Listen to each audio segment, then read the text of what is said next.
चढता टेका धरी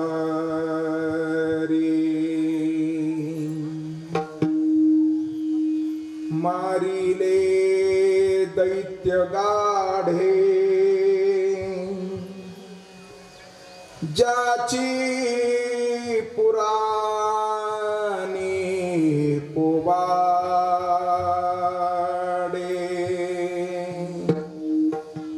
तो या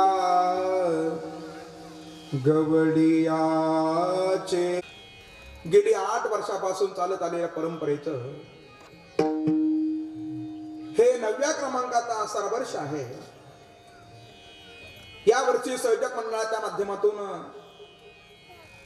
संत शिरोमणी रोहिदास महाराजांच्या जीवन चरित्र कथेचं आयोजन केलेलं होतं।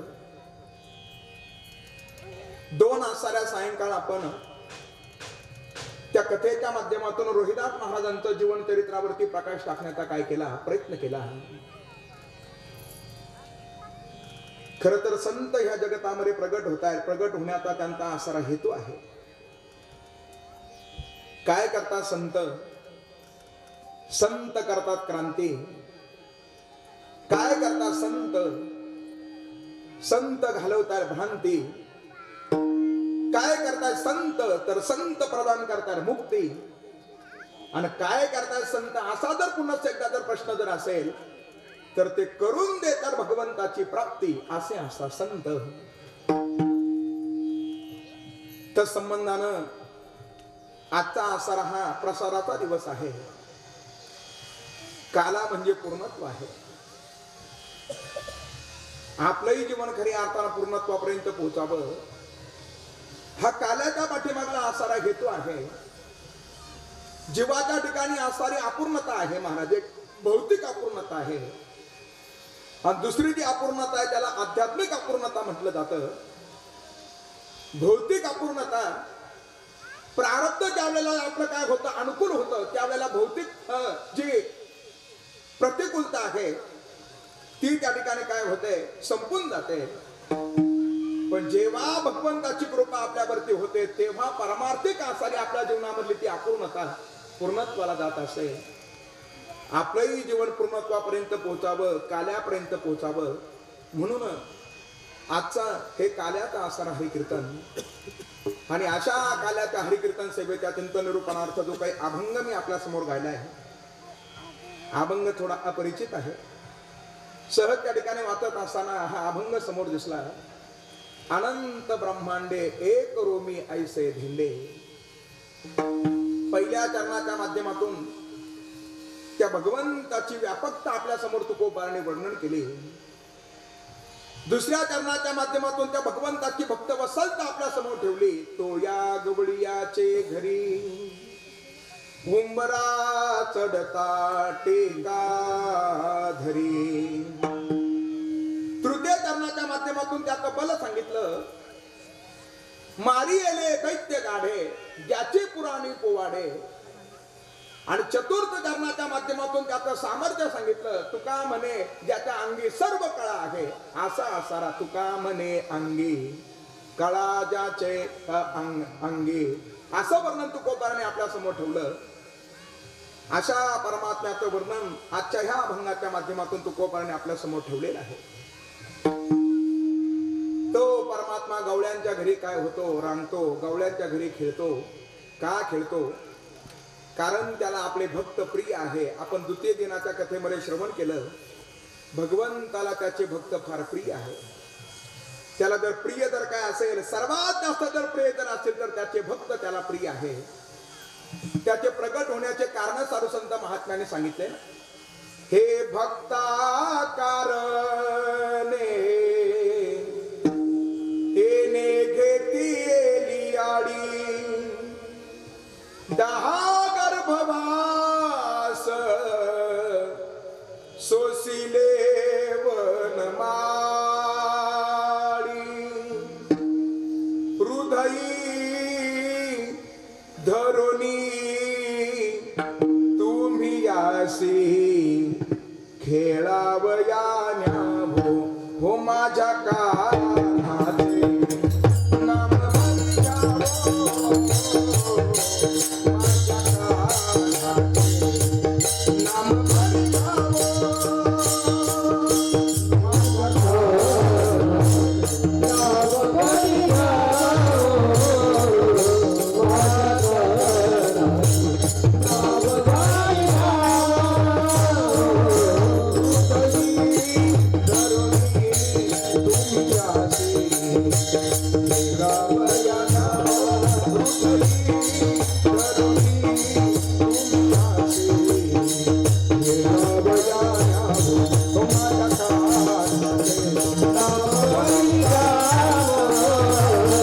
माझ्या कानाचे नाम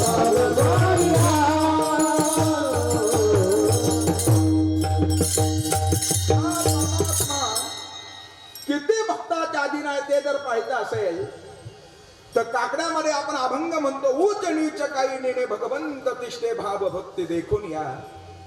13च्या त्याला यावं लागतं. ज्या ज्या वेळेला भक्त संकटात त्यावेळेला भगवंताला यावं लागतं. ज्या ज्या वेळेला वेद संकटात त्यावेळेला भगवंताला यावं लागतं. ज्या वेळेला गोमाता संकटात त्यावेळेला भगवंताला यावं लागतं. आणि ज्या वेळेला धर्माची घडी विस्कटली जाते त्यावेळेला भगवंताचं प्राकट्य होतं. सर्वांना प्रमाणात ज्ञात आहे. यदा यदा ही धर्मस्य ग्लानिर्भवति भारत.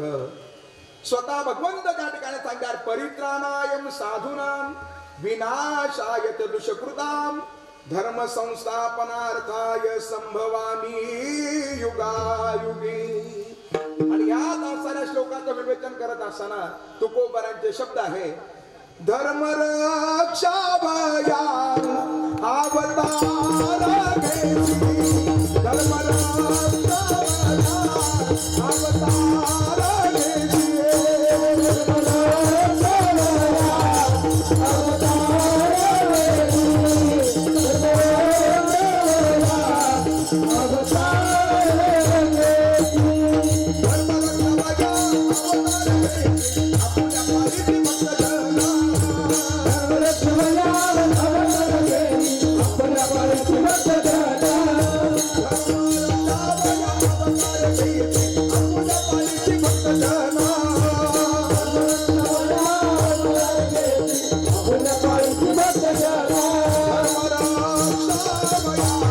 आपुल्या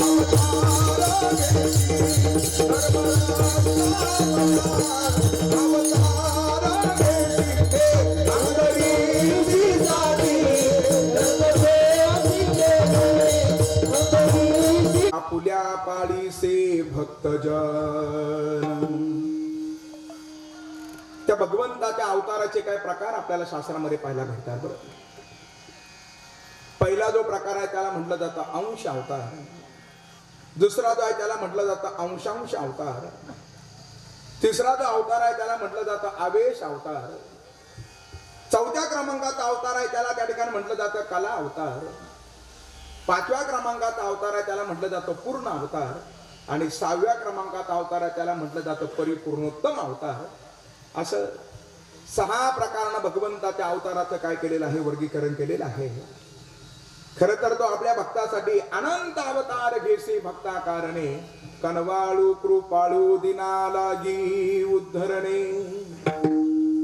श्रीमद भागवतामध्ये भगवंताच्या 24 अवताराचा विचार आला आणि साधुसंत मायबापाने भगवंताच्या 10 अवताराचा विचार केला. महाराज 10 अवताराचा विचार केला. त्यामध्ये हा केव्हा केव्हा मत्स्य रूपाने आला, केव्हा केव्हा कच्छ रूपाने आला, केव्हा केव्हा वराह रूपाने आला. प्रल्हादासाठी या भगवंताने अवतार धारण केला महाराज. तो असा खांबामधून प्रगट झाला बरं त्या ठिकाणी. म्हणजे मधू प्रगट झाला असं नाही, खांबामधून प्रगट झाला. तो असारा जगाचा नायक खांबामधून प्रगट झाला. कुणासाठी प्रगट झाला? प्रल्हादासाठी. हा पागे पा भक्तीचे नि आथिलेपणे, देवा दैत्य केले उने, माझे नरसिंहत्व लेणे जयाची महिमे,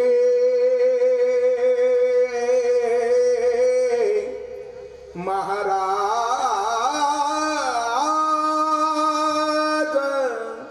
ज्ञानेश्वर मावोले. हा जगात आलाय, खांबातून प्रकट झाला महाराज. प्रल्हादाकारणे स्तंभी नरहरी गुर गुरसे. हाच परमात्मा केव्हा केव्हा परशुरामजींच्या रूपाने प्रकट होतो. हाच आबरपुरीमध्ये रामराच्या रूपाने प्रकट होतो.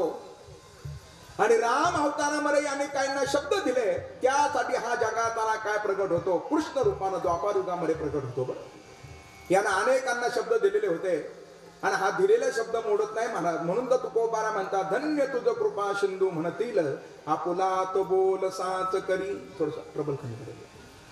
धन्य तुझ कृपा सिंधू म्हणतील, आपुला तो बोल साच करी. तो भक्तांना दिलेले शब्द राखतो महाराज. अनेक भक्तांना यानं दिलेले काय आहे, शब्द आहे. अनेक भक्तांना दिलेले यानं शब्द आहे. बरेच जण भगवंताची प्रतीक्षा करत होते, केव्हा तरी आपण श्रवण केलं असेल, हा भगवंत येणार आहे. अनेक जण प्रतीक्षा करत होते. ज्या गोवर्धनाला भगवंताने करंगळीवर धारण केलं ना, तो गोवर्धन सुद्धा भगवंताची वाट पाहत होता महाराज. केव्हापासून वाट पाहत होता? तो गोवर्धन वाट पाहत होता, त्रेतायुगापासून वाट पाहत होता. त्रेतायुगापासून वाट पाहण्याची गरज का पडली? कारण ज्या वेळेला सेतुबंधनाचं काम सुरू झालं आणि अशा सेतुबंधनाच्या वेळेला पर्वतचे पर्वत आणले जात होते, समुद्रामध्ये टाकले जात होते. आणि असे पर्वत टाकले जात असताना सेतुबंधनाचं काम सुरू झालेलं होतं. आणि पाहता पाहता त्या ठिकाणी सेतू बांधून पूर्णत्वाला गेला. आणि हनुमंतराय एखादा पर्वताला घेऊन निघाले होते. आणि त्या हनुमंतराय पर्वताला घेऊन निघालेला असताना समोरून एक वानर आलं आणि त्या वानरानं हनुमंतांना सांगितलं, म्हणे थांबा. म्हणे का थांबा? सेतुबंधनाचं काम पूर्णत्वाला गेले. म्हणे पूर्णत्वाला गेलं? म्हणे हो, 11:15 पूर्णत्वाला गेलं. आता 11:30 झाले. आता ह्या पर्वताचा उपयोग नाही. बरं, काय केलं हनुमंतरायांनी? तो पर्वताचा खाली ठेवला. आणि ज्या वेळेला तो पर्वत हनुमंतांनी खाली ठेवला, तो पर्वत प्रत्यक्षामध्ये प्रगट झाला. आणि त्या पर्वतानं हनुमंतरांच्या समोर विनयपूर्वक उभा राहून हनुमंतांना विनंती केली, का हो, भगवंताच्या कार्यामध्ये जर माझी जर मदत जर नसेल तर मग माझ्या जीवनाचा धिक्कार आहे. पर्वत बोलतोय. बरं, आपण आपल्याशी जरा हे वाक्य लावून घ्या. भगवंताच्या कार्यामध्ये जर आपण मदत जर करू शकत नसाल तर आपल्या जीवनाचा खऱ्या अर्थानं धिक्कार आहे. आणि हे ज्या वेळेला पर्वत बोलू लागला, त्यावेळेला हनुमंताने सांगितलं, आता पर्वतराज समोर असताना हनुमंतराज सांगताय, आता सेतुबंधनाचं काम पूर्णत्वाला गेलं, आता तुमची आवश्यकता नाही. पण त्या पर्वताच्या अंतकरणामध्ये लालसा हनुमंतरायांनी जाणली आणि हनुमंतांनी त्यांना सांगितलं, काळजी करू नका, काळजी करू नका. हा तर जगाचा नायक जो आता सध्या रामरायाच्या रूपानं त्रेतायुगामध्ये प्रकट झालेला आहे, हा जगाचा नायक द्वापारयुगामध्ये कृष्ण रूपानं प्रकट होईल आणि कृष्ण रूपानं प्रकट झाल्यानंतर तुम्हाला करंगळीवर धारण करेल. तेव्हापासून तो पर्वत वाट पाहत होता महाराज. तो गोवर्धन आहे बरं. एवढे जण वाट पाहत होते. यांना अनेकांना शब्द दिलेले होते. त्या राम वनवासाच्या दरम्यान एकदा प्रसंग असा घडला, म्हणे सीतामातेला तहान लागली. सीतामाता तहानेने व्याकुळ झाल्या आणि अशा व्याकुळ झालेल्या सीतामाता म्हणत होत्या, मला पाणी पाहिजे, पाणी पाहिजे. पाण्याच्या शोधार्थ निघाले, लखनजी शोधार्थ निघाले. लखनजीला पाणी प्राप्त होत नव्हतं आणि आता भगवान प्रभू रामचंद्रजी पाण्याच्या शोधार्थ निघाले महाराज. आणि त्या शोधार्थ जात असताना एका मोरानं पाहिलं, सीतामातेची ती अवस्था पाहिली बरं. आणि त्या मोराला माहिती होतं कोणत्या बाजूला सरोवर आहे. आणि तो मोर आता स्वतःहून आपला एक एक पीस काय करू लागला, खाली टाकू लागला आणि त्या मार्गानं भगवान पुढे पुढे जाऊ लागले बरं. खरं तर जीर्ण झालेला पीस पडणं त्यानं मोराला काही कुठल्याही प्रकारची हानी पोहोचत नाही, पण स्वतःहून अंगावर असणारे पीस टाकणं याचा परिणाम असा होतो, मोराला मृत्यूला सामोरं जावं लागतं. शेवटचा पीस टाकला, जगाचा नायक सरोवरापर्यंत गेले.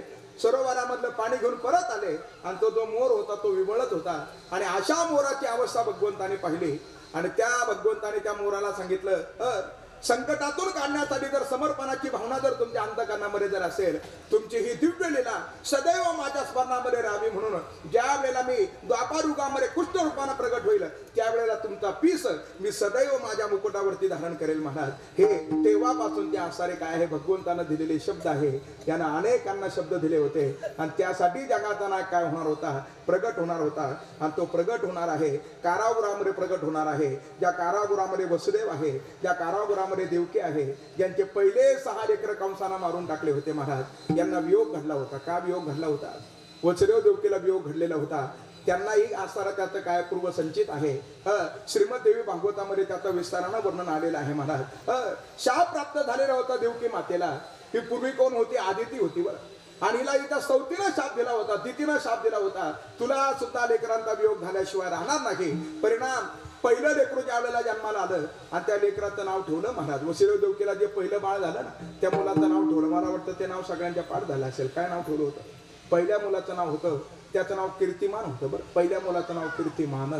आणि असं मुलगा जन्माला आलं आणि ते लेकरू ज्या वेळेला आईनं पाहिलं, मातेनं त्या लेकराला आपल्या जवळ घेतलं आणि ती माता त्याला स्तनपान करते. आणि अशी माता स्तनपान करत असताना वसुदेव जे आले ना, वसुदेवांनी त्या लेकराला उचललं महाराज. त्या मातेच्या मांडीवरून उचललं. त्या आईच्या अंतकरणाला किती वेदना झाल्या असेल जरा विचार करा. अरे जोपर्यंत कुस पवित्र होत नाही, जोपर्यंत एखाद्या लेकराला जन्म देत नाही, तोपर्यंत मातेचं मातृत्व सिद्ध होत नाही. आणि असं लेकरू त्या ठिकाणी आता जन्माला आलं आणि ते स्तनपान करतंय. आणि त्या क्षणाला वसुदेवांनी उचललं आणि वसुदेव ज्या वेळेला त्या लेकराला घेऊन आता कंसाच्या दिशेने निघाले, कारण वसुदेवाने सुद्धा कंसाला शब्द दिला होता, जे जे लेकर जन्माला येतील मी तुझ्याजवळ आणून देईल. आणि असे वसुदेव चालले. पण देवकी मातेचं अंतकरण द्रवीभूत झालं. स्वतःच्या पतीचे चरण पकडले, स्वामी जाऊ नका, जाऊ नका. आणि ह्या लेकराला जर तुम्ही जर त्या निर्दयी दादाच्या हातात द्याल, कंसाच्या हातात द्याल, ते मारल्याशिवाय राहायचं नाही. नाही देवकी, मी शब्द दिलाय आणि मला शब्दाला जागलं पाहिजे. बोले तैसा चाले, त्याची वंदावी पाऊले. निघाले वसुदेव, निघाले. सत्यत्वाचा स्वीकार केला. परिणाम काय झाला? श्रीमद भागवत असं सांगतंय, ज्या वेळेला वसुदेवजी निघाले ना, वसुदेवजी निघाले, सत्यत्वाला त्या ठिकाणी जाणणारे वसुदेवजी होते. अजून मधून स्वर देत होते बरं वसुदेव. ते वसुदेवजी ज्या वेळेला निघाले महाराज, कुठं निघाले? त्या लेकराला घेऊन निघाले. आणि अशा लेकराला घेऊन जात असताना स्वर्गातील देव त्यांच्यावरती काय करत होते? पुष्पवृष्टी करत होते. पुष्पवृष्टी करत होते का? त्यांच्या ठिकाणी सत्यत्वाची भावना होते. आपणही जीवनामध्ये सत्याचा काय करा? स्वीकार करा. कालच्या कथेमध्ये आपण सर्वांनी ऐकलं महाराज, सर्वांनी सत्याचा स्वीकार करा. सत्य कटू असतं, पण सत्याच्या मार्गाने जाणारी माणसं त्यांच्या जीवनामध्ये प्रतिकूलता निर्माण होते. सत्याच्या मार्गामध्ये पावला पावलाला आपल्याला संकटाला सामोरं जावं लागतं. आणि सत्याचा मार्ग स्वीकारला की अनेक समस्येला सामोरं जावं लागतं. शहाण्या माणसानं समस्येला सामोरं गेलंच पाहिजे. आणि सत्याचा मार्ग आपण काय केला पाहिजे, पकडून ठेवला पाहिजे. आणि सत्याच्या मार्गाने जाल तर गंतव्य स्थानापर्यंत पोहोचाल, आणि सत्याचा मार्ग जर सोडाल तर आपल्या जीवनाची अधोगती ठरलेली आहे. अनेकांच्या जीवनामध्ये प्रतिकूलता आली महाराज, आली ना प्रतिकूलता. अरे 350 वर्षापूर्वी जर प्रतिकूलतेमुळं छत्रपती शिवाजी महाराजांनी जर हा सत्याचा मार्ग जर सोडला असता तर मला वाटतं हिंदवी स्वराज्याची संस्थापना त्यांच्याकडनं झाली नसते. 350 वर्षापूर्वी जगद्गुरु तुकोबाने लोकनिंदेमुळं जर सत्याचा मार्ग जर सोडला असता तर मला वाटतं आज आपल्याला गाथा पंचमवेद म्हणून प्रगट झाला नसता. सत्याचा मार्ग कटू असतो पण तो सोडू नका. सत्यत्वाचा नेहमी जीवनामध्ये काय करा, स्वीकार करा. वसुदेवांच्या जीवनामध्ये त्या ठिकाणी सत्यत्व आहे. परिणाम स्वर्गातील देव त्याच्यावरती काय करत होते, पुष्पवृष्टी करत होते. आणि गोस्वामीजींनी तर रामायणामध्ये सांगितलंच महाराज, धर्म ना दुसरा सत्य समाना, आगम निगम पुराण बखाना. धर्म ना दुसरा सत्य समाना, आगम निगम पुराण बखाना. धर्म ना दुसरा सत्य समाना,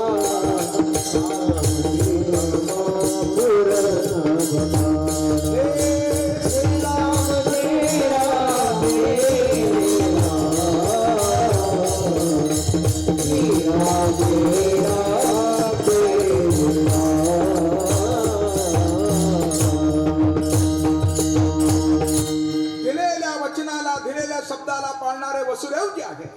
म्हणून आता स्वर्गातील देव त्यांच्यावरती पुष्पवृष्टी करताय. आणि ते लेकरू कंसाच्या हातामध्ये नेऊन दिलं. बरं, कंसाला वाटलं ते लेकरू मला मामा मामा म्हणताय महाराज, मामा मामा म्हणताय. आणि लहान लेकराजवळ गेल्यानंतर वैरभाव माणसं विसरतात महाराज, विसरतात ना वैरभाव, विसरतात वैरभाव. पण लेकरं तसे पाहिजे, नाही तर काही लेकरं फार क्वालिटीचे असतात.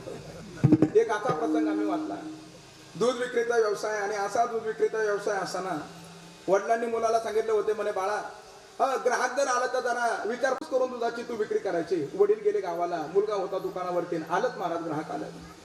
त्या ग्राहकानं सांगितलं म्हणे मला दूध पाहिजे.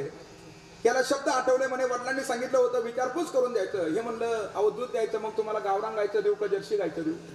ग्राहक म्हणलं एक काम करा, गावरान गायचं द्या. बरं, त्यानं पुन्हा चौकशी केली. म्हणे गावरान गायचं द्यायचं खरं, पण तापलेलं देऊ का बिगर तापलेलं देऊ. म्हणे एक काम करा, आता तापलेलं द्या. पुन्हा याने चौकशी केली, तापलेलं द्यायचं, मग आता साई काढलेलं देऊ का बिगर साई काढलेलं देऊ, असा प्रश्न विचारला. समोरच्या ग्राहकाची रेंज जरा कमी कमी व्हायला लागली महाराज. हे म्हणलं एक काम करा, बिगर साई काढलेलं द्या. बरं, आता स्टीलच्या भांड्यामध्ये देऊ का तांब्याच्या भांड्यामध्ये देऊ. ग्राहक म्हणलं तांब्याच्या भांड्यामध्ये द्या. त्याच्या पुढे यानं प्रश्न विचारला, मग आता तांब्याच्या भांड्यात द्यायचं, मग कलई केलेलं ते देऊ का बिगर कलई त्याच्या देऊ. आज समोरचं पेशंट काय झालं, समोरचं आलेला ग्राहक होतं ते काय झालं, बेशुद्ध झालं. ज्या पाहुण्यांसाठी चहा बनवायचा होता त्यांनीच उचललं, दवाखान्यामध्ये भरती केलं. तिसऱ्या दिवशी शुद्धीवरती आलं, ते पाहुण्यांकडे पाहत होतं. सगळ्यांना वाटलं आता माझ्याशी बोलणार. आणि मग त्यानं विचारला सुरुवात केली, मी घरी आहे का डॉक्टरखान्यात आहे.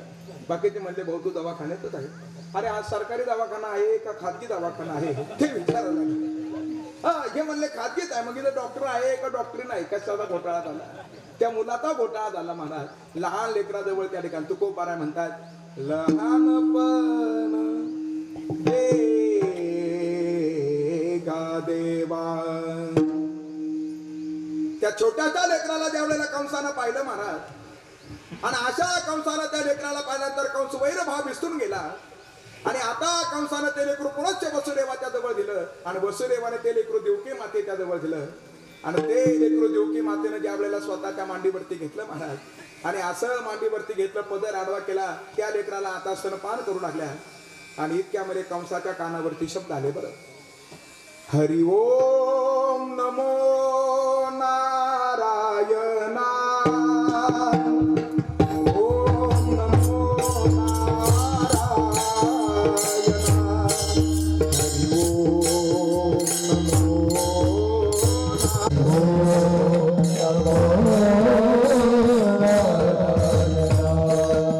नमो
ठेवला, चौथा तयार केला, तिसऱ्यावरती ठेवला आणि आठवा तयार केला, तो कितीवरती ठेवला? 7व्यावरती ठेवला. बरं, झाकण लावून ठेवून दिलं. पहिला लाडू कुठं आहे लक्षात आहे ना तुमच्या? कुठं आहे पहिला लाडू? लक्षात आहे ना? बुडाला आहे. अशी बरणी तिनं ठेवून दिली आणि बरणी ठेवून दिली, लाडू तयार आहे. आणि इतक्यामध्ये तिच्या माहेराचं कोणीतरी आलं. फार आनंद झाला. काहीतरी दिलं पाहिजे. टपकन तिनं बरणी खाली घेतली. आता जो वरला होता तो कितव्या नंबरचा होता? 8व्या नंबरचा होता. आता 1 नंबरला जो बाहेर निघाला, जो 8वा होता, तो आता काय झाला? पहिला झाला. आणि जो पहिला होता तो काय झाला? 8वा झाला. वधी बालकासी ठेवू नको. आणि मग कंसानं त्या लेकराला आपल्या जवळ घेतलं. गरगर गरगर गरगर फिरू लागला. अरे ते लेकरू रुदन करत होतं. देवकी मातेत अंतःकरण व्यतीत होत होतं. अरे एक दिवस त्या लेकराचा जन्माला झालेला होता. त्या लेकराला गरगर गरगर फिरवलं जात होतं. त्याची किंचाळी देवकी मातेच्या कानापर्यंत पोहोचत होती. देवकी मातेने कंसाचे चरण पकडले होते.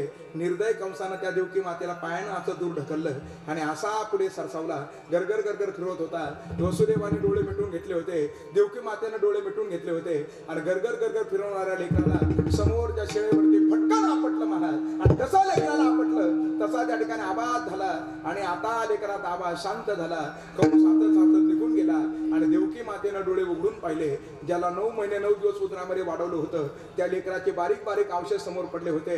रक्ताचे शिंतोडे समोर पडलेले होते. आणि जशी माय धावत धावत गेली, तिनं सगळे असारे ते अवशेष एकत्र केले, स्वतःच्या मांडीवरती घेतले आणि रडू लागली. कोणत्याच मायेच्या जीवनात असा प्रसंग न यावा जिच्या डोळ्यासमोर तिच्या लेकराला थांबावं लागावं.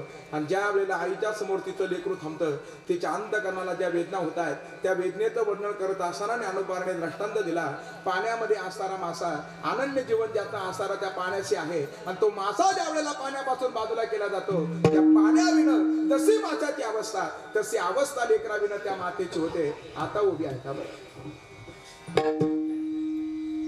मागे बुढोनी बालक काळे घेऊनी जाता एकुलते एक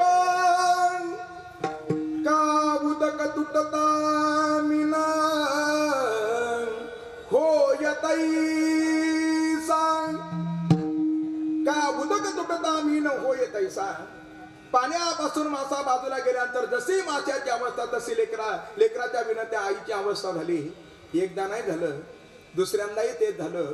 पहिला मुलगा कीर्तिमान, दुसरा मुलगा होता ज्याचं होतं सुषेण, तिसरा मुलगा होता रुजू, समर्दन, असे त्यांचे वेगळे वेगळे त्या ठिकाणी नाव आहे म्हणत. 6 लेकरं मारून टाकले.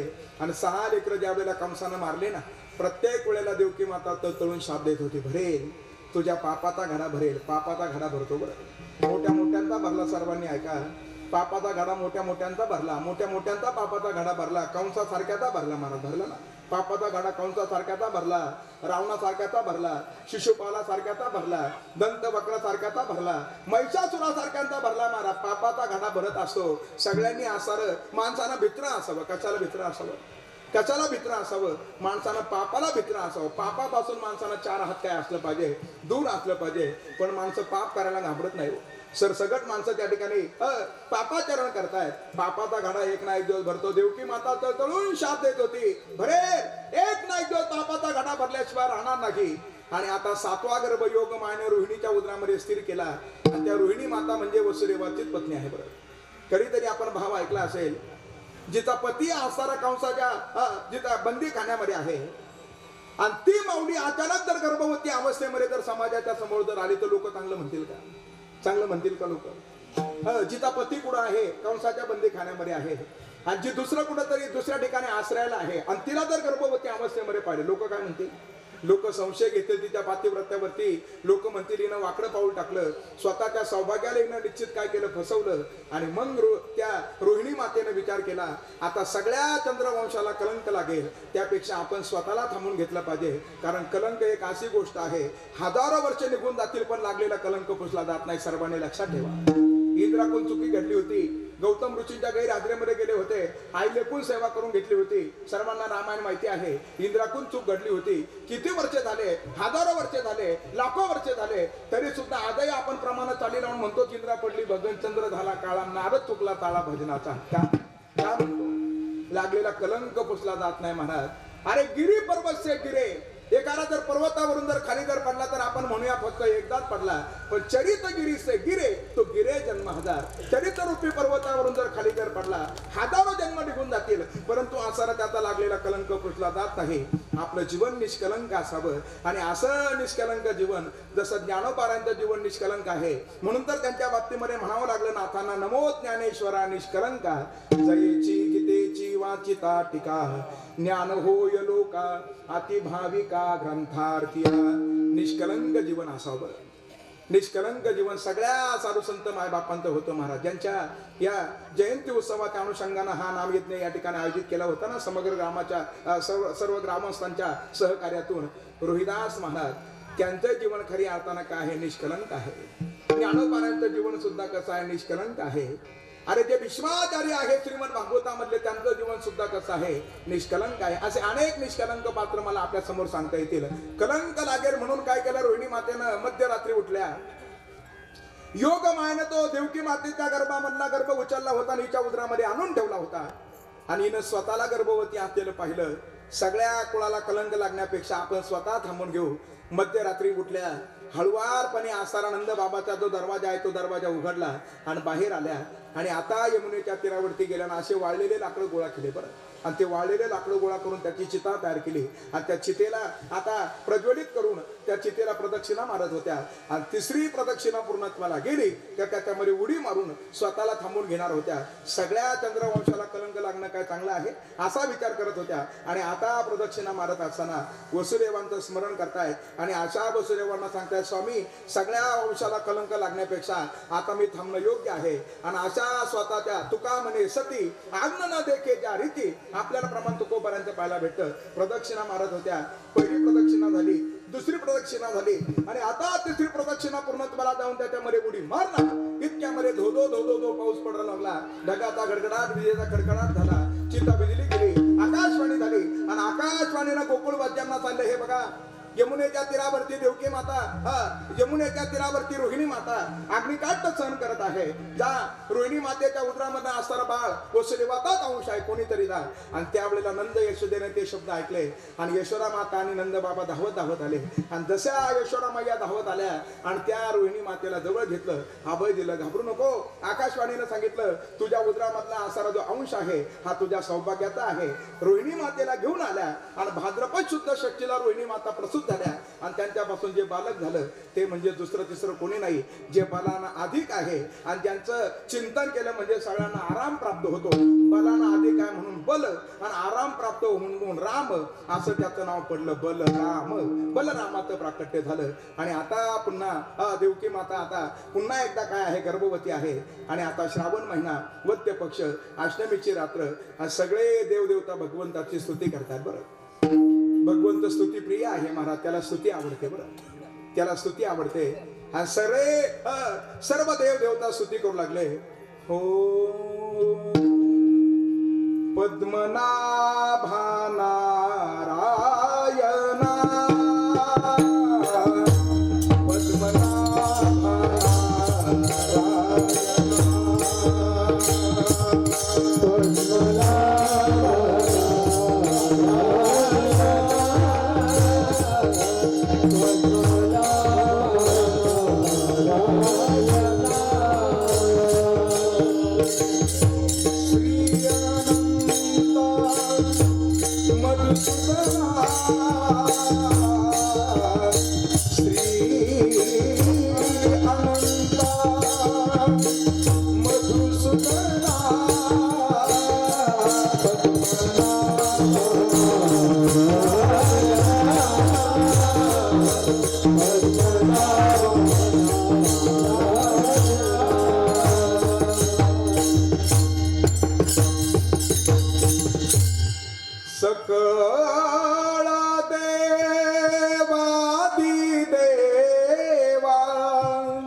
पद्मनाभ नारायणा पद्मनाभा नारायणा तुका आला लोटांगणी मज ठाव द्यावाजी चरणी हीच करीत विनवनी भव बंधने सोडवावे पद्मनाभा नारायणा. सर्वजण भगवंताची स्तुती करू लागले. नाही संस्कृत भाषेमध्ये आपल्याला स्तुती करता आली, संस्कृत सगळ्यांना शक्य नाही. बरोबर, किमान एवढा अभंग आपण म्हणू शकतो. श्री अनंता मधुसूदना पद्मनाभा नारायणा. ज्याचं पाठ नसेल तो वाचून सुद्धा म्हणू शकतो. महाराज जगात नायक आपण ऐकले, रोजच ऐकलं. तो फक्त आपल्या अंतकरणामधला भाव जाणतो, दुसरं काही जाणत नाही. फक्त प्रेमानं त्याच्यासाठी ते गायलं पाहिजे. आणि सर्वजण स्तुती करू लागले. आणि अशी स्तुती करत असताना श्रावण मध्य अष्टमीला बरोबर मध्यरात्री 12 वाजता भगवंताचं काय झालं, प्राकट्य झालं. आणि प्रगट झालेला जगाचा नायक आता म्हणू लागला. काय म्हणू लागला, आता मला इथं थांबायचं नाही. त्यानं सगळ्या अवतारांची त्यांना पूर्वपीठिका वर्णन करून सांगितले. म्हणे तुम्ही दोघं जण सर्वसामान्य नाही. अरे तुम्ही कृष्ण आणि सुतप्पा होते. 1000 वर्ष तुम्ही तपश्चर्या केली आणि त्यावेळेला मी प्रसन्न झालो आणि मग कृष्णी गर्भ रूपानं तुमच्याकडे आलो होतो. नंतर तुम्ही कश्यप आदिती झाले, मी वामन रूपानं आलो. आता तुम्ही वसुदेव देवकी झालाय. आता मी आलोय, पण आपली येण्याचीच बोली होती, थांबण्याची बोली नाही. बरं, पुढेही बहुत करणे आहे. म्हणून जगाच्या नायकानं काय केलं, देवकी मातेनं लेकराकडे पाहिलं. 8 वर्षाची मूर्ती आहे, 8 वर्षाची. बरं, जन्माला आलेले लेकरू जर अचानक जर 8 वर्षाचं दिसलं तर आईला बरं वाटेल का? आईला बरं वाटेल का? 8 वर्षाचं लेकरू दिसलं. महाराज 8 वर्षाची मूर्ती का? 8 रूपानं कार्य करायचं होतं. बाळकृष्ण, लाला कृष्ण, गोपाल कृष्ण, युगल कृष्ण, श्रीकृष्ण, राधा कृष्ण, योगेश्वर कृष्ण आणि भगवान कृष्ण, असं 8 रूपानं भगवंताला कार्य करायचं होतं. पण 8 वर्षाची मूर्ती. पण आई म्हणली, बाळा जरा छोटा हो. आणि त्या मातेच्या भक्तीपुढं, मातेच्या प्रेमापुढं हे सोंग सारीले या रूपे आनंदे. हे सोंग सारीले या रूपे आनंदे. हे सोंग सारीले या रूपे आनंदे. हे सोंग सारीले या रूपे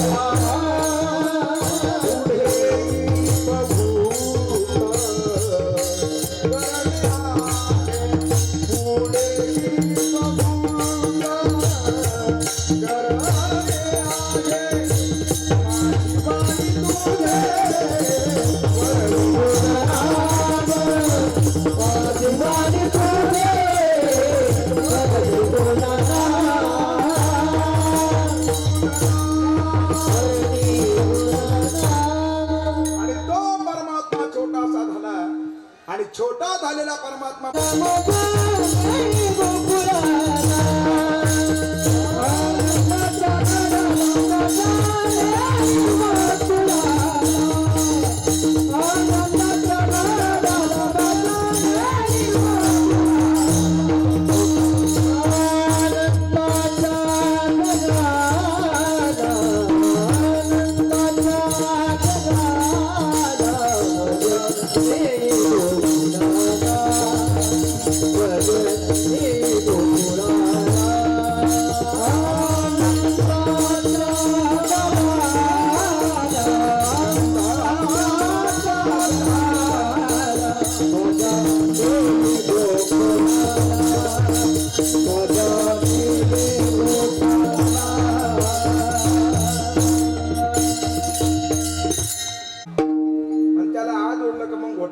आनंदाच्या घराला होतं. बरं त्या ठिकाणी हे नंदाच्या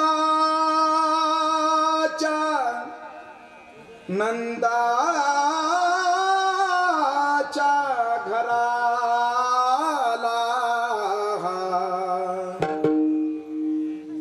नंद कोण आहे सर्वांना माहिती आहे मायबाप. नंद आणि यशोदा सर्वसामान्य नाही. वसु आणि धरा नावाचे ते द्रोण आणि ती त्यांची आसारी वसु नावाचे ते द्रोण होते. द्रोण नावाचे वसु आणि त्यांची आसारी पत्नी धरा होती. बरोबर, त्यांनी सुद्धा 1000 वर्ष काय केली, तपश्चर्या केली. म्हणून जगाचा नायक त्यांच्या घरी जायचं म्हणतो महाराज. आपण आपली स्थिती नंदासारखी बनवा, म्हणजे जगाचा नायक म्हणेल मला तिथे घेऊन घाला. नंद कुणाला म्हणायचं? नंद म्हणजे नावाचा नंद त्या ठिकाणी नाही महाराज, वृत्तीचे नंद फार महत्वाचे आहे. नंद कुणाला म्हणायचं? रोहिदास महाराजांनी शिकवण देत असताना सर्वांना सांगितलं, दुसऱ्याच्या आनंदामध्ये आपला आनंद माना, सदैव दुसऱ्याला आनंद देण्याची आपली वृत्ती ठेवा. दुसऱ्याला आनंद देणारी वृत्तीच म्हणजे त्या ठिकाणी नंदाची वृत्ती आहे. माझ्या मनाचे शब्द नाही, नंदम ददाती इति नंद. हा जो सदैव दुसऱ्याला आनंद देतो त्याला म्हणायचं नंद. आणि यशोदा तिला म्हणतात महाराज. तुला म्हणतात यशोदा, यशम ददाती इति यशोदा. हा एखादं कार्य आपण करायचं, फार कष्टानं करायचं, ते कार्य पूर्णत्वाला नेण्यासाठी प्रयत्नाची पराकाष्ठा करायची, ते कार्य यशस्वी प्रयत्नानं पूर्णत्वाला न्यायचं. आणि मग त्या कार्याची यश स्वतःच्या नावावरती लाटायचं नाही महाराज. मग ते यश कुणाला देऊन टाकायचं? कोणाला देऊन टाकायचं? नामसप्ताह असतो, नामसप्ताह होत असताना संयोजकांना त्याच्यामध्ये काय व्हावं लागतं? उभं राहावं लागतं मला, राहावं लागतं ना उभं. तसा नामसप्ताह होत नाही. आपल्याला फक्त त्या ठिकाणी नामसप्ताह दिसतो, पण संयोजकाला त्याच्या अगोदर 4-2 महिने त्याची काय करावी लागते? तयारी करावी लागते महाराज. संयोजकांना कोणतंही कार्य करत असताना संयोजकाला काय व्हावं लागतं? वाहून घ्यावं लागतं, तेव्हा ते कार्य पूर्णत्वाला जातं. एवढं दिव्य मंदिर या ठिकाणी उभं राहिलं, त्याही वेळेला संयोजकाचं काय होतं? त्याच्यामध्ये अथक परिश्रम होते. बरं, काही त्याच्यामधले आसारे व्यक्तिमत्व थांबले, वैकुंठवासी गीताराम तात्या असतील, त्यांच्या अंतकरणामध्ये हा भाव होता की मंदिर या ठिकाणी उभं राहिलं पाहिजे. सगळे संयोजक एकत्रित झाले. तात्या असतील, सुनील महाराजांचं त्याच्यामध्ये योगदान फार महत्वाचं आहे. त्यांच्या माध्यमातून अधिक सण असतील, सर्व असणारं त्या ठिकाणी सर्व समाज बांधव एकत्रित झाले, सगळ्या ग्रामस्थांनी सहकार्य केलं आणि एवढं मंदिर त्या ठिकाणी उभं राहिलं. आणि ते कार्य आता सध्या सुरू आहे. पण संयोजकांना जर आपण म्हणलं ना, हे तुम्ही फार चांगलं केलं, ते स्वतःवर घेत नाही महाराज. ते म्हणतात सगळ्यांचं सहकार्य आहे म्हणून पूर्णत्वाला जातं. यश दुसऱ्याला देणारी वृत्ती तिला म्हणावं यशोदा. अशी यशोदा दुसऱ्याला येथे देणारी वृत्ती ज्याची आहे आणि दुसऱ्याला आनंद देण्याची ज्याची वृत्ती आहे, अशी वृत्ती ज्याची झाली, त्या वृत्तीच्या दिशेने भगवंताची वाटचाल सुरू होते. नंदाच्या घराला मदन ही गोकुळाला. आणि जगाचा नायक निघाले महाराज. भगवंत निघाले, बरोबर 12च्या काट्यावरती निघाले महाराज. आणि ते पाणी वरती वरती येऊ लागलं आणि वसुदेवांच्या गळ्यापर्यंत पाणी आलं. कधीतरी एखाद्या कीर्तनात आपण भाव ऐकला असेल, पिता एक असं पात्र आहे महाराज, स्वतःच्या लेकराला संकटातून काढण्यासाठी गळ्या इतक्या पाण्यामध्ये जाण्यासाठी सुद्धा तयार होतो. बरोबर होतो, फक्त मुलाला ते कष्ट कळाले पाहिजे. मग त्याचा आसारा मुख पाण्यामध्ये बुडवू द्यायचं का न द्यायचं हे मुलांना ठरवून घ्यायचं महाराज. ठरवून घ्यायचं ना, ठरवून घ्यायचं. एखादा मुलगा जर व्यसन जर करत असेल, समजून घ्यायचं त्यानं आपल्या पित्याचा आसारा मस्तक कशामध्ये बुडवलं? पाण्यामध्ये बुडवलं. ज्या अर्थी त्याला खाली पाहावं लागतं समाजामध्ये, याचा अर्थ त्या मुलाचं ते कृत्य काय आहे? पित्याला खाली पाहणार आहे. एखादा मुलगा, एखादी मुलगी आपल्या वडिलांच्या विरोधामध्ये जर निर्णय जर घेत असेल आणि एखाद्या मुलाचा जर स्वीकार करून जर निघून जर जात असेल, तर समजून घ्यायचं त्यांनी आपल्या माता पित्यांचं मस्तक काय बुडवलं? पाण्यामध्ये त्या ठिकाणी बुडवलं. इथून त्या ठिकाणी संस्कार शिकवले जातात, संस्कार शिकवले जातात. बरं, हे केवळ आसार संस्कार प्रसन्नाचा आसार हे व्यासपीठ आहे. इथून त्याचाही काय केला पाहिजे? प्रसार केला पाहिजे. बरं, प्रत्येक आसारा बाप आपल्या लेकरांसाठी गळ्या इतक्या पाण्यामध्ये जाण्यासाठी तयार होतो महाराज. म्हणजे समर्पित भावना आसारी पित्याची असते. म्हणून तर लयावघड आहे गड्या उमगया बापर, उमगया बापर, जिजू जिजू संसाराचा गाडा हाकला, वटामध्ये हासू त्याच्या कनावाकला, घडीभर थांब जरा, ऐक त्याची धापर, लैलयावघड आहे गड्या उमगया बापर, उमगया बापर. जगाच्या नायकानं विचार केला, अरे माझ्या पित्यानं गळ्या इतक्या पाण्यामध्ये यावं मला संकटातून बाहेर काढण्यासाठी. आता ते पाणी मी त्याच्या मुखामध्ये जाऊ न देणं हे माझं कर्तव्य आहे. जगाच्या नायकानं तत्क्षणाला आपलं पाऊल बाहेर काढलं, यमुनेला दर्शन दिलं, यमुनेनं जागा दिली, भगवंताला पलीकड पोहोचवलं, माया घेऊन परत आले. मायेनं सत्य वृत्तांत सांगितला. अरे जो जगाचा नायक असारा गोकुळामध्ये प्रगट झाला, बाळकृष्ण नंदा घरी, आणि परिणाम असा झाला आनंद द्या नरनारी. भगवंत गोकुळामध्ये आले महाराज. 3 प्रकारचं सुख झालं. पहिलं आध्यात्मिक सुख झालं. बरं, दुसरं आसन आदिदैविक सुख झालं आणि तिसरं आसन आधी भौतिक सुख झालं. 3 प्रकारचं सुख झालं. बरं, देव आपल्या गावामध्ये येणं हे आदिदैविक सुख, देव आपल्या घरामध्ये येणं हे झालं त्या ठिकाणी आदिदैविक सुख, आणि त्या देवाची अनुभूती येणं हे झालं आध्यात्मिक सुख. गोकुळवाद्यांना 3 प्रकारचं सुख झालं. म्हणून तर त्या सुखाचं वर्णन करत असताना तुकोबारा म्हणतात, ज्याचा अंतपार सुद्धा करता येणार नाही एवढं सुख प्राप्त झालं. किती सुख प्राप्त झालं? गोकुळीच्या सुखा, गोकुळीच्या सुखा, गोकुळीच्या सुखा, गोकुळीच्या सुखा, गोकुळीच्या सुखा, गोकुळीच्या सुखा, गोकुळीच्या सुखा, गोकुळीच्या सुखा, गोकुळीच्या सुखा,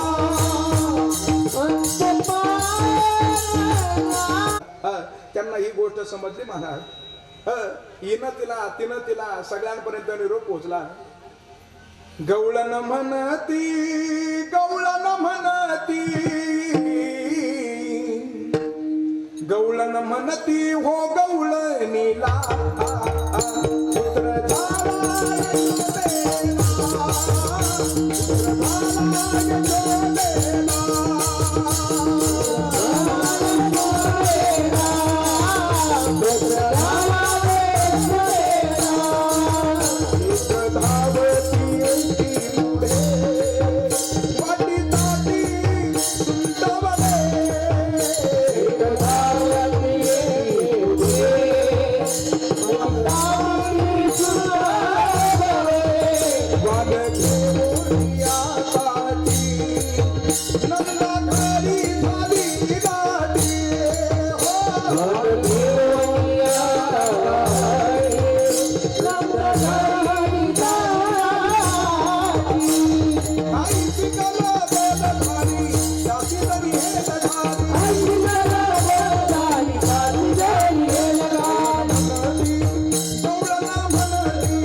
म्हणती गवळणीला पुत्र झाला यशोदेला. निघाल्या महाराज, गवळणी निघाल्या. कोणी हार घेऊन निघाल्या, कोणी पुष्पगुच्छ घेऊन निघाल्या. सगळ्या गवळणी निघाल्या. भगवंताचं आगमन झालं होतं आणि तशा नाही निघाल्या, शृंगार करून निघाल्या. ऐकलाय आपण शृंगार महाराज? फार सुंदर रीतीनं त्यांनी शृंगार केला. आल्या हो आल्या, आल्या 5 गवळणी, आल्या आल्या आल्या आल्या आल्या आल्या आल्या 5 गवळणी, आल्या आल्या आल्या 5 गवळणी, आल्या आल्या आल्या 5 गवळणी. फटुनी आल्या, आल्या आल्या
लागत बारा आल्या आल्या आल्या बाळूमाई आल्या आल्या आल्या बाळूमाई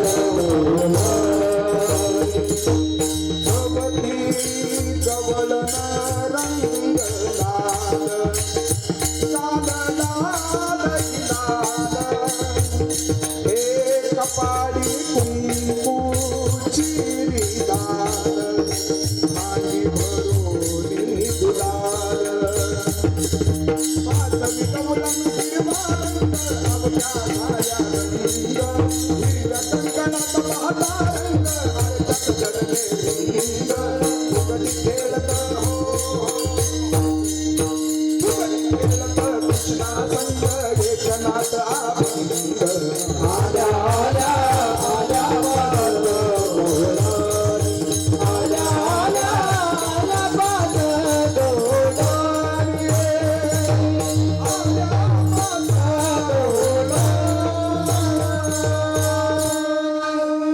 गोपाल कृष्ण की जय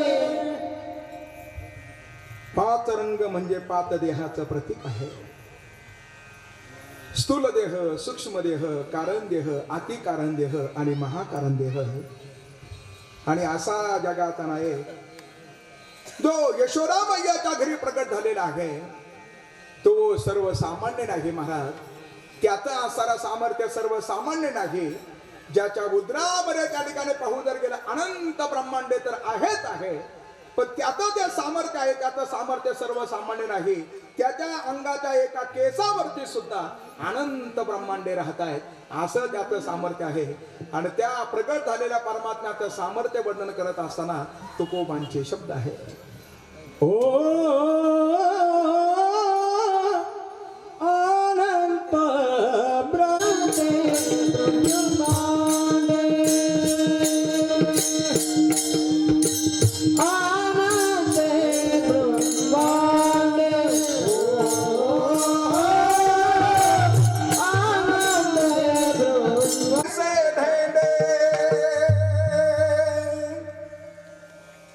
परमात्मा सर्वसामान्य नाही. त्याच्या एका रोमावरती अनंत ब्रह्मांडे राहू शकतात. मला ब्रह्मांड म्हणजे काय? ब्रह्मांड वेगळं महाराज. ब्रह्मांड सप्त पाताळ सप्त सारे लोक ज्याच्यामध्ये त्या ठिकाणी सावलेला भगवंताचा विवाह होता ना, त्या विवाहाला समुद्राला निमंत्रण दिलं आणि समुद्र आले महाराज. जेवढे जेवढे मंडपामध्ये होते तेवढ्यांना निरोप पोहोचला. म्हणे आता सावधान, ज्या मंडपामध्ये आपण जाऊन बसला तिला आता समुद्र येणार आहे, कोणी थांबेल काही. सर्वजण धावू लागले. बलराम दादाने विचारलं धावपळ कशामुळे? म्हणे समुद्र इथं येतोय. बरं भगवंताला विचारलं म्हणे देवा त्या लग्नाचं निमंत्रण तुम्ही समुद्राला दिलंय का? भगवंत म्हणले सगळ्यांना पत्रिका फॉरवर्ड करत असताना बहुतेक समुद्राला सुद्धा पोहोचली. बरं म्हणे पण आता समुद्र इथं आल्यानंतर सर्वजण आता दूर जात आहेत. जगाच्या नाही काय झालं, काळजी करू नका.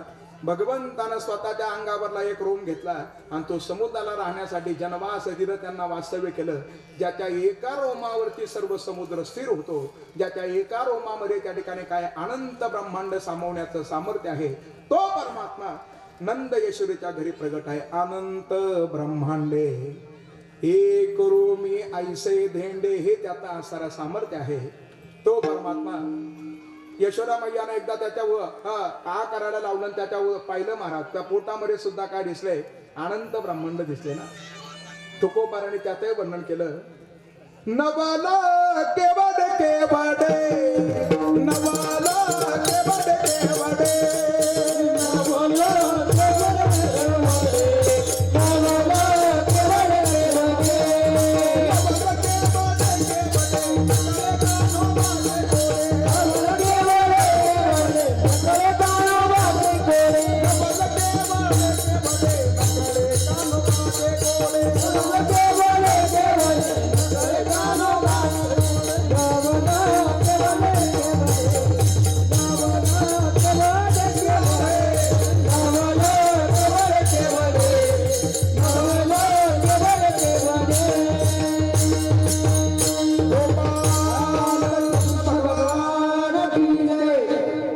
असाच असेल बरं कान्हा त्या ठिकाणी. हातामध्ये ज्या त्या बासुरी आहे जो जगाचा नायक प्रगट झाला महाराज अनंत ब्रह्मांडे एक रोमी ऐसे धेंडे. आणि तो परमात्मा प्रगट झाल्यामुळं त्याला मारण्यासाठी पुतना पाठवली भगवंतानं, तिचा उद्धार करून टाकला. त्याला मारण्यासाठी भगवंताने काय पाठवलं, मामळ नावाचा दैत्य पाठवला. जगाच्या नायकानं त्याचा घोटाळा केला आणि असा जगाचा नायक पालथा पडू लागला. पालथा पडतो ना आता जगात, पालथा पडू लागला आणि पालथा पडणारा कन्हैया रांगू लागला. महाराज किती सुंदर रांगतोय. तळवे तळ हात टेकी डाव्या गोष्टी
आणि रांगणारा कन्हैया चालू लागला आणि चालणारा कन्हैया आता गोपाळांच्या घरी जाऊ लागला.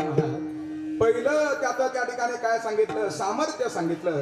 अनंत ब्रह्मांडे एक रोमी ऐसे धेंडे, असं त्याचं त्या ठिकाणी सामर्थ्य आहे.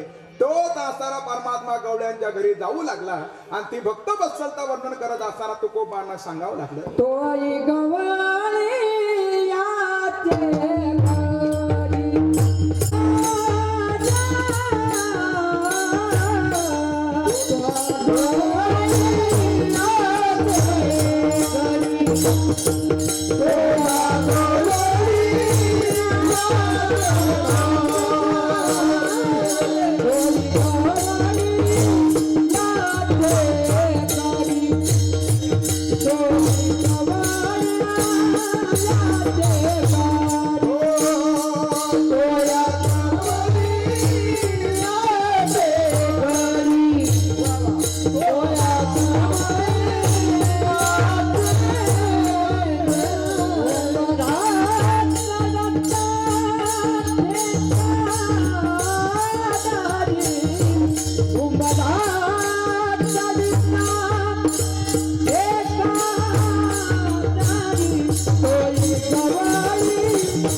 चालू लागला.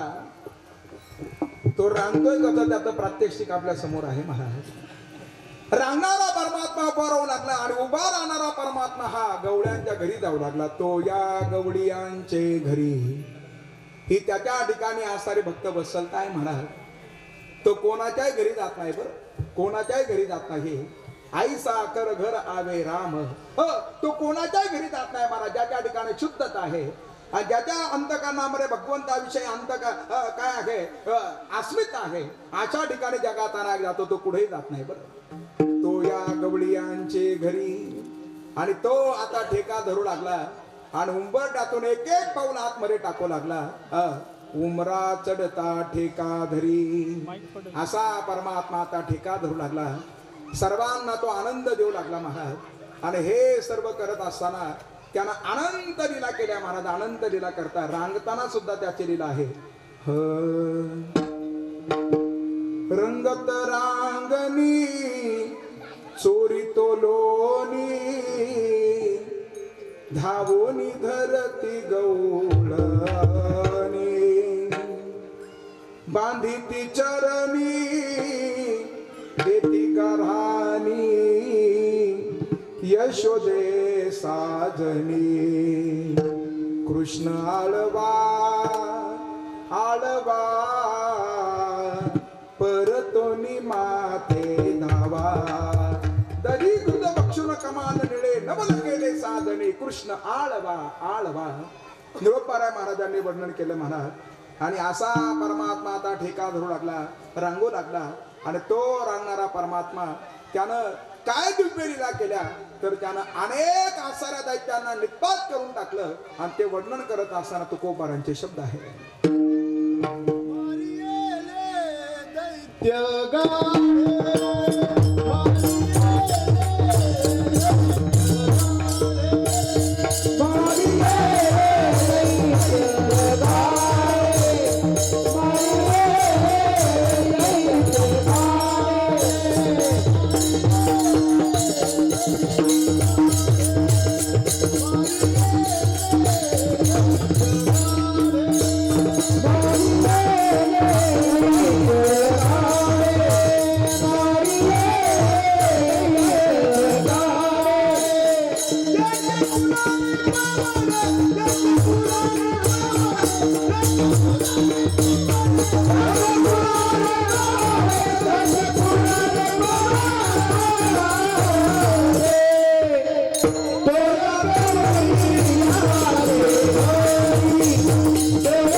बाळपणी अवघी दैत्य खाणी बुडविली.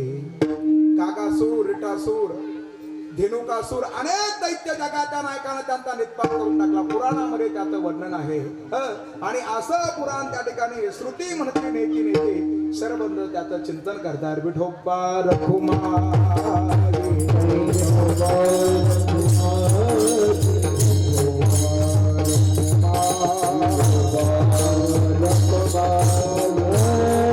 जय जय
विश्वास जर नसेल तर तुका म्हणे नाही विश्वास ज्या मनी पहावे पुराणी विचारोनी.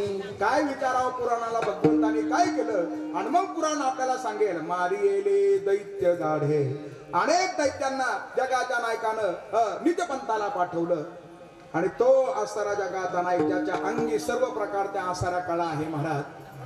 तुकोबारा म्हणता ज्याच्या अंगामध्ये सर्व प्रकारच्या आसारा कळा आहे. तुकोबारा सांगताय तुका म्हणे अंगी हा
सामर्थ्य असून सुद्धा तो ह्या गवडियाचे घरी उंबरा चढिता टेका धरी. असं एक भगवंताच्या जीवनातील आसारण बलाव एक आश्चर्य या अभंगाच्या माध्यमातून तुकोबाराने आपल्या समोर खऱ्या अर्थानं व्यक्त केलेला आहे. आणि असा परमात्मा जो सर्वांना आनंद देण्यासाठी प्रगट झाला होता आता गवळणींकडे जाऊ लागला आणि अशा गवळणीच्या घरी अनेक प्रकारचे तो गाराणे येतील अशा दिव्य लीला तो करतोय. आणि त्या गवळणी गाराणे सांगण्यासाठी येऊ लागल्या. बरं अनेक गाराणे येत होत्या, गवळणी गाराणे सांगत होत्या. खरं तर गाराणं सांगणं हे फक्त निमित्त होतं. कन्हैयाला पाहणं हा त्यांच्या अंतकरणामधला खऱ्या अर्थानं जिज्ञासा भाव होता. आणि अशा गवळणी यशोदा मैया त्या दारासमोर यायच्या मायबाप आणि त्या यशोदा मैयाला सांगायच्या बरं हो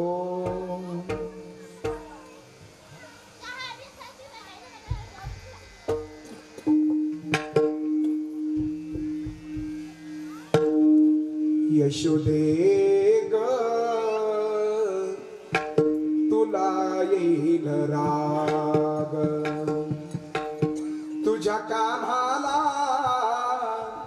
अग तुझ्या देवाला काहीतरी काहीतरी काहीतरी सांगना.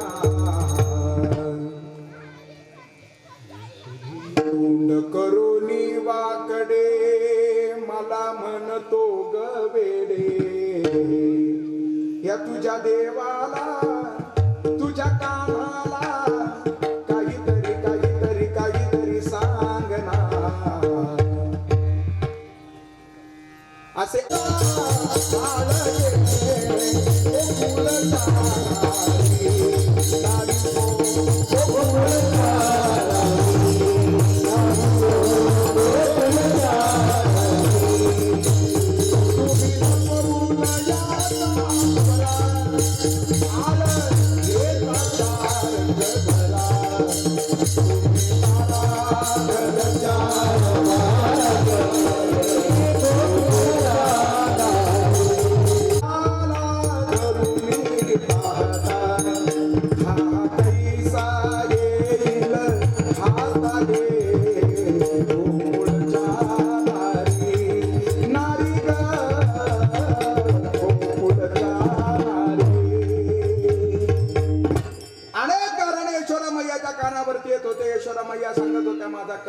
तसा नाही.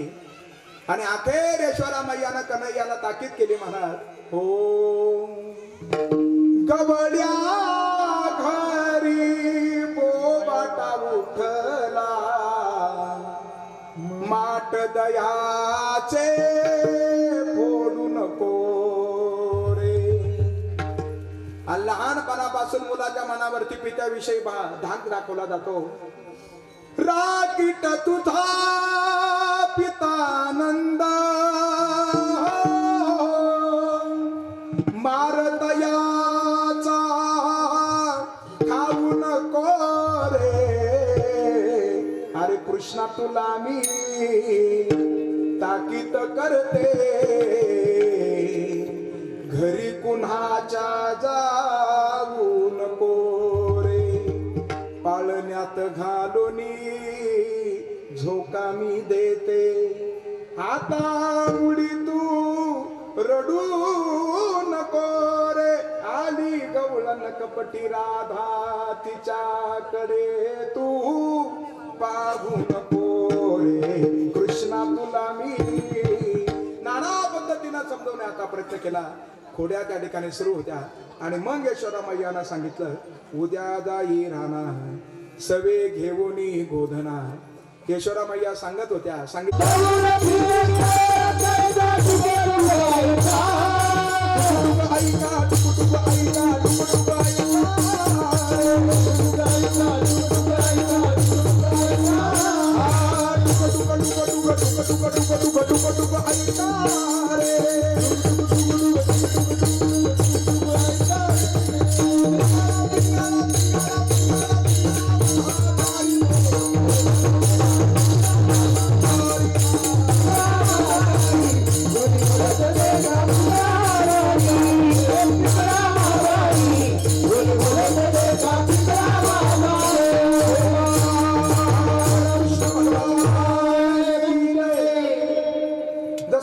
यशोदा मैयानं सांगितलं, आता रानामध्ये जा. रानामध्ये जाण्यासाठी सगळ्या सवंगड्यांना हाक मारली. त्यांची हाक मारली त्यांची आधी ऐका. ज्ञानेश्वर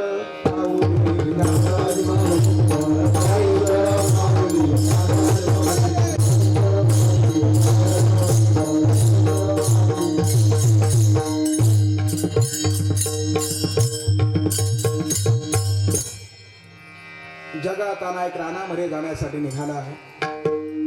भगवंतानं संघटन केलं आणि सगळे सवंगडी घेऊन जगात एक रानामध्ये दाखल झाला. आणि अशा रानामध्ये गेल्यानंतर जगात एक वेगळ्या वेगळ्या प्रकारचे आसरे खेळ खेळू लागला. मर्दानी खेळ होते. आणि खेळ खेळता खेळता सगळे गोपाळ त्या ठिकाणी दमले महाराज. खांदी भार, पोटी भूक, काय खेळायाचे सुख, वेगळ्या वेगळ्या प्रकारचे खेळ होते ना. पिंगा ग बाई पिंगा हो, असे खेळ खेळून आता गोपाळ दमले महाराज. आणि दमलेले गोपाळ म्हणू लागले, आता झाली आता वेळ म्हणती आणा शिरोऱ्या. जगाच्या नायकाने सर्वांना एकत्रित केलं. काला करते संत जन सवे त्यांच्या नारायण, वाटे आपुल्या निज हस्ते भाग्याचा तो पावे ते. निळा म्हणे क्षीराचा बुंद लागता पावे ब्रह्मानंद. गोपाल कृष्ण भगवान की तोच पवित्र पावन काला संत शिरोमणी राष्ट्रीय संत रोहिदासजी महाराज यांच्या पवित्र पावन प्रांगणामध्ये या ठिकाणी पूर्णत्वाच्या दिशेने गेलेले आहे. संत रविदास महाराजांचे 649व्या क्रमांकाची आसरा जयंती. पुढलं जे रोहिदास महाराजांच्या आसरा जयंतीचं जे उत्सव आहे ते म्हणजे षष्ठ शतकोत्तर सुवर्ण महोत्सवी आसारा त्यांचा जयंती उत्सव आहे. म्हणजे 650 क्रमांकाचा आसारा त्यांचं काय आहे जयंती उत्सव आहे. पुढलं येणारं वर्ष त्या ठिकाणी 6.5 वर्षाचा आहे. 650 वर्ष काय होतील पूर्णत्वाला जातील त्यांच्या प्राकट्याला. असं हा आसारा सोहळा या ठिकाणी पूर्णत्वाच्या दिशेने जात असताना रोहिदास महाराजांचे जीवन चरित्र आपण सर्वांनी खऱ्या अर्थानं श्रवण केलं आणि आज त्याची परिसमाप्ती होत आहे. सर्वांच्या सहकार्यातून हा नामयज्ञ खऱ्या अर्थानं पूर्णत्वाच्या दिशेने जातो.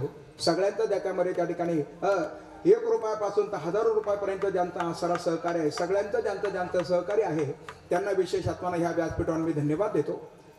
2 दिवस ज्यांनी कथेला साथ संगत केली आणि आजही हरिकीर्तनाला जे उपस्थित होते असे दत्तात्रय महाराज असतील, आपल्या गावातील सर्व भजनी मंडळ असेल, तबला साथ करण्यासाठी दिलीप महाराज पवार उपस्थित होते, त्यांना सुद्धा विशेष आत्मा धन्यवाद. आज मृदंग साथ करण्यासाठी या ठिकाणी आदरणीय पांडुरंग महाराज उपस्थित आहेत, त्यांना सुद्धा विशेष आत्मा धन्यवाद आहे. गायन साथ करण्यासाठी प्रत्येक वेळेला आपण हाक मारल्यानंतर जे उपस्थित आसन असेल, सोपान महाराज दिवे आज या ठिकाणी उपस्थित आहे, आपलं भजनी मंडळ. आणि विशेषत्वानं आपल्याला त्या ठिकाणी आभार मानायचे म्हणजे संत कवी महिपती महाराजांच्या कुशीमध्ये राहून खऱ्या अर्थानं धर्माचं अध्ययन ज्या लेकरां करतायत आणि पूजनीय वंदनीय परमश्रद्धे महंत अर्जुनजी महाराज तनपुरे यांच्या आसाऱ्या मार्गदर्शनाखाली खऱ्या अर्थानं जे परमार्थ शिकतायत महाराज, हे सर्व लेकर श्री क्षेत्र ताराबाद वरून या ठिकाणी उपस्थित होत होते. रोज त्यांनी आसारा हरिपाठ केला, आजही मिरवणुकीसाठी उपस्थित होते आणि कीर्तनामध्ये ज्यांनी सुंदर रीतीनं पावली करून कीर्तनाचा आनंद द्विगुणित केला. एकदा प्रेमानं सर्वजण टाळी वाजून त्यांचं काय करूया, स्वागत करूया. त्यांना इथं पोहोचवणारे रंभू, त्यांना सुद्धा विशेष आपण धन्यवाद आहे. त्यानंतर या कार्यक्रमाचा प्रत्येक क्षण आपल्या व्हिडिओ शूटिंगच्या माध्यमातून टिपून ठेवून तो चिरंतनपणे त्या ठिकाणी टिपून ठेवण्याचा त्यांचा प्रयत्न आहे. असे सर्वांच्या आसरा त्या ठिकाणी प्रेममूर्ती भरत भाऊ दिघे, त्यांना सुद्धा विशेष आपण काय दिले पाहिजे, धन्यवाद दिले पाहिजे. त्या नाम यज्ञाच्या दरम्यान ज्यांनी गोड असं या ठिकाणी स्वयंपाक बनवला ते आचारी बाबा, त्यांना सुद्धा धन्यवाद. ज्यांनी अन्नदान केलं त्यांना सुद्धा धन्यवाद. ज्यांनी वाढप्याचं काम केलं त्यांना सुद्धा विशेष धन्यवाद. आणि ज्यांनी भोजन केलं त्यांना सुद्धा धन्यवाद. सर्वांना विशेष धन्यवाद आपण दिले पाहिजे. आणि हा आवाज आपल्यापर्यंत पोहोचवणारी या कार्यक्रमाला लाभलेली गोड अशी साऊंड सिस्टम, या मंडपच्या आसराच्या ठिकाणी मालक आदरणीय राहुल भाऊ गागरे असेल आणि त्यांच्या खांद्याला खांदा लावून त्या ठिकाणी हे सगळं कार्य पूर्णत्वाला नेणारे गणेश भाऊ अर्धे, एकदा प्रेमानं त्यांच्यासाठी सुद्धा आपण काय वाटवा. सर्वांच्या चरणा रविंदावरती नतमस्तक होतो.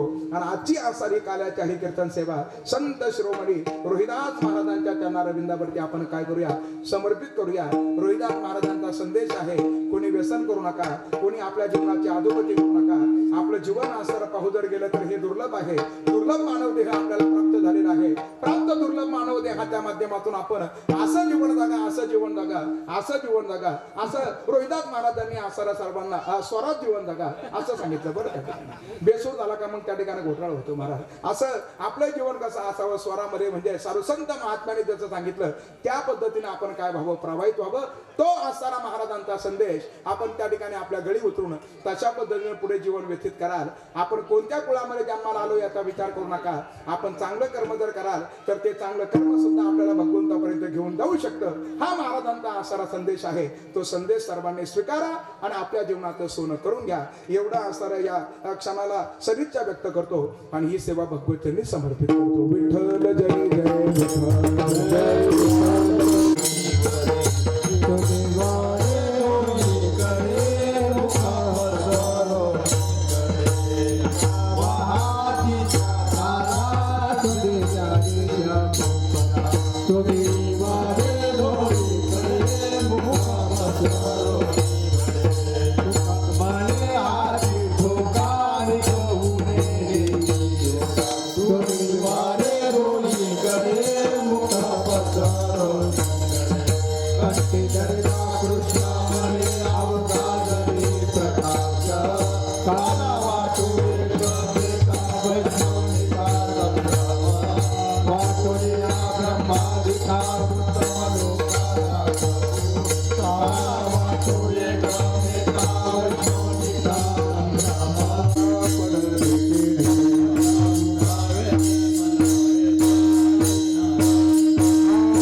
तुळशी माला गळा करते घरी साधू पितांबर तुलला बराईचा वल्ला माये जगगाते आषाढी काली की भक्त जमले चंद्र भाई माझी साने नंदया माता मोती केशव नाम भगवान देव जय पांडुरंगा माये वल्ला बराईचा वल्ला माये जगगाते भारती नाम राजा देवते गाते दर्शन बळवेला माधव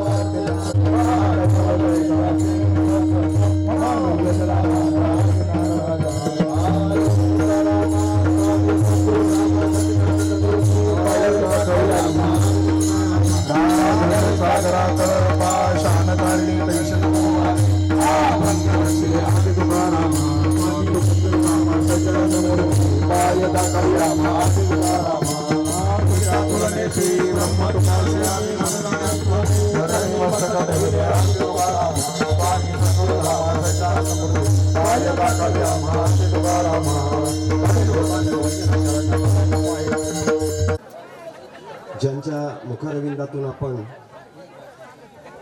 संत शिरोमणी रोहिदास महाराज यांचं जीवनचरित्र पाहिलं आणि आज त्याच प्रसंगानं महाराजांनी काल्याची सेवा केली असे आमचे पूजनीय वंदनीय हरिभक्तीपरायण मनोहरजी महाराज सेनारे यांचं या सर्वच कार्यकर्त्यांच्या वतीनं आणि संपूर्ण ग्रामस्थांच्या वतीनं या ठिकाणी ऋण व्यक्त करतो.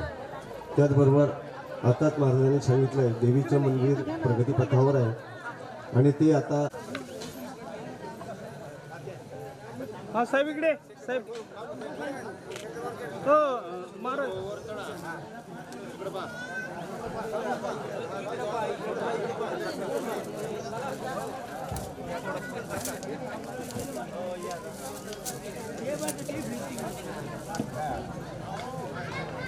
हा इकडे इकडे इकडे महाराज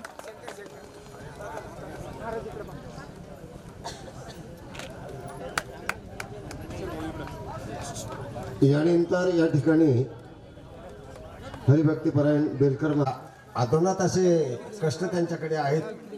हे सर्व करत असताना ते शेवटच्या पंक्तीला जेवतात. म्हणजे सर्वांना चोकर 200 रुपये, थॉमस चोकर 100 रुपये, रमेश विराटे बसले 100 तुम्ही रुपये, जेवण करा. बाळासाहेब भीमराज सिनारी 101 रुपया, मारुती विठोबा सिनारी 200 रुपये, गौरव मच्छिंदर साबळे 200 रुपये, विजय माधव सिनारी 251 रुपये, शरद भाऊसाहेब सिनारी 201 रुपये, श्लोक व्हायचंय अजून. महेश भाऊसाहेब साबळे 1000 रुपये, सोमनाथ दत्तात्रय साबळे 200 रुपये, शिवाजी नामदेव आंधळे 100 रुपये, काशीनाथ तुकाराम सांगळे 100 रुपये, 101 रुपया, जालिंदर नानासाहेब सांगळे 101 रुपया, प्रकाश सांगळे 200 रुपये, सतीश नाकाडे 200 प्रधान 251 रुपये, साहेब सांगळे 200 रुपये, प्रभाकर काशीनाथ आंधळे 200 रुपये, दत्तात्रय विठोबा सिनारे 101 रुपया, संपत रघुनाथ सातपुते 101 रुपये, भास्कर 251 रुपये, भास्कर यादव सिनारे 2 रुपये, शरद रावसाहेब विदाते 200 रुपये, नारायण ढेपे 100 रुपये, सुरेश गोपीनाथ साबळे 500 रुपये, प्रकाश बाबासाहेब साबळे 500 रुपये,